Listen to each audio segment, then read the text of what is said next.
বিয়ের অর্থটা আসলে কি? অনেক অর্থ আছে।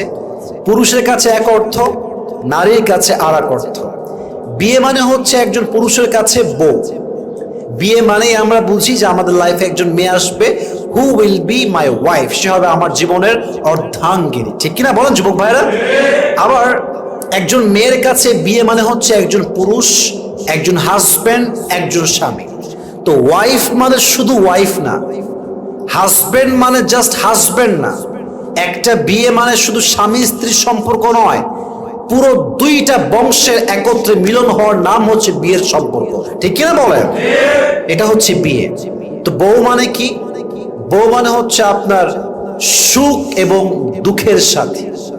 বউ মানে হচ্ছে আপনার জীবনের অর্ধাঙ্গিনী।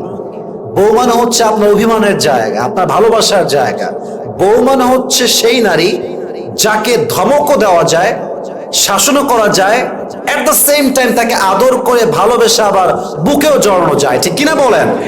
This is called wife materials. এটাকে বলা হয় বউ।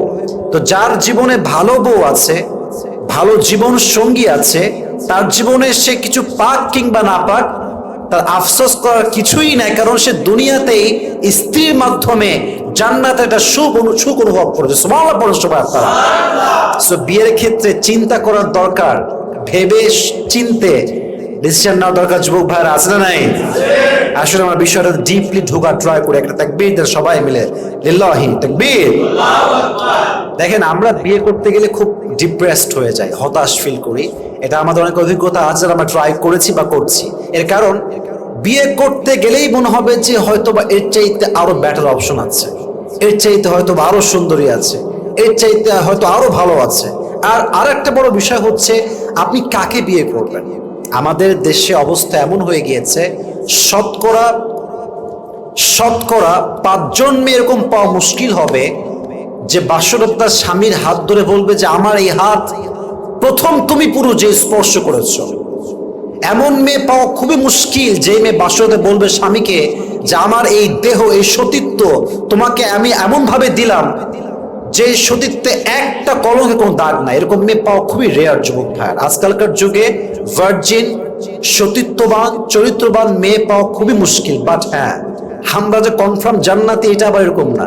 আমাদেরও দোষ আছে, মেয়েদেরও দোষ আছে। বাট মোস্ট অফ অল যদি আমরা মানিয়ে, মেনে, বুঝে, নিজেকে কনভিন্স করে বিয়ে করতে পারি, আমাদের জীবনটা সুখময় হবে। বলেন সবাই ইনশাআল্লাহ। প্রথম বিষয় আমরা কথা বলবো যে বিয়ে করলে লাভ কি। What are the benefits of getting married early, getting married young. যুবক বয়সে বিয়ে করলে কি কি লাভ পাওয়া যায়? নাম্বার 1।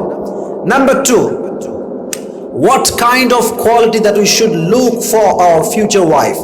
আমরা কেমন মেয়ে দেখে বিয়ে করব, এটা জানা দরকার। যুবক ভাই আছে না নাই? নাম্বার 3, আমরা জানবো what is the purpose of marriage, বিয়ের উদ্দেশ্য কি।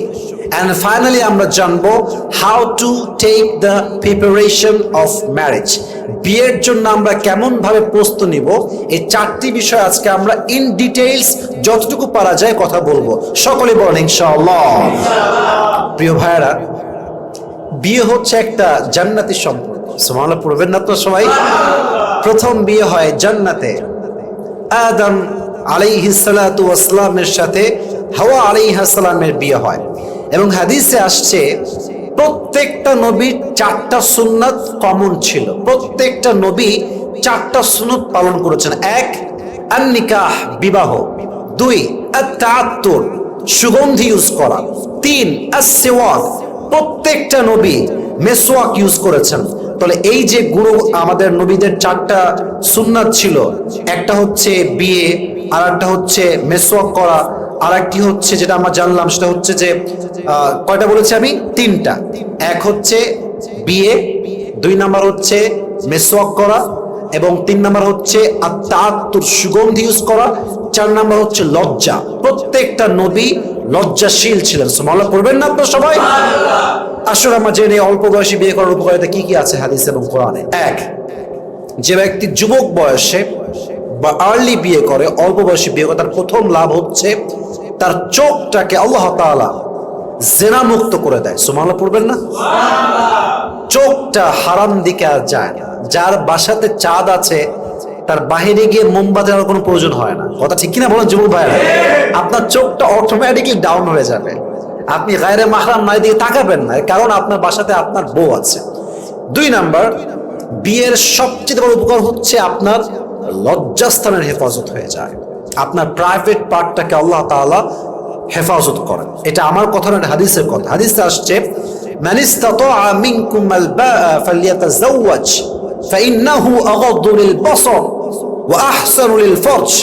হাদিসে আসছে নবী করিম সাল্লাল্লাহু আলাইহি ওয়াসাল্লাম বলেছেন, যদি তোমরা তোমাদের চরিত্রকে রক্ষা করতে চাও, তোমাদের লজ্জাস্থানকে হেফাজত করতে চাও, তোমাদের চোখকে হেফাজত করতে চাও, বিয়ে করো, আল্লাহ তোমাদেরকে 2টি পাপ থেকেই হেফাজত করবে। সুবহানাল্লাহ পড়েন সবাই আপনারা। তাহলে 1 হচ্ছে চোখের হেফাজত, 2 হচ্ছে লজ্জাস্থানের হেফাজত।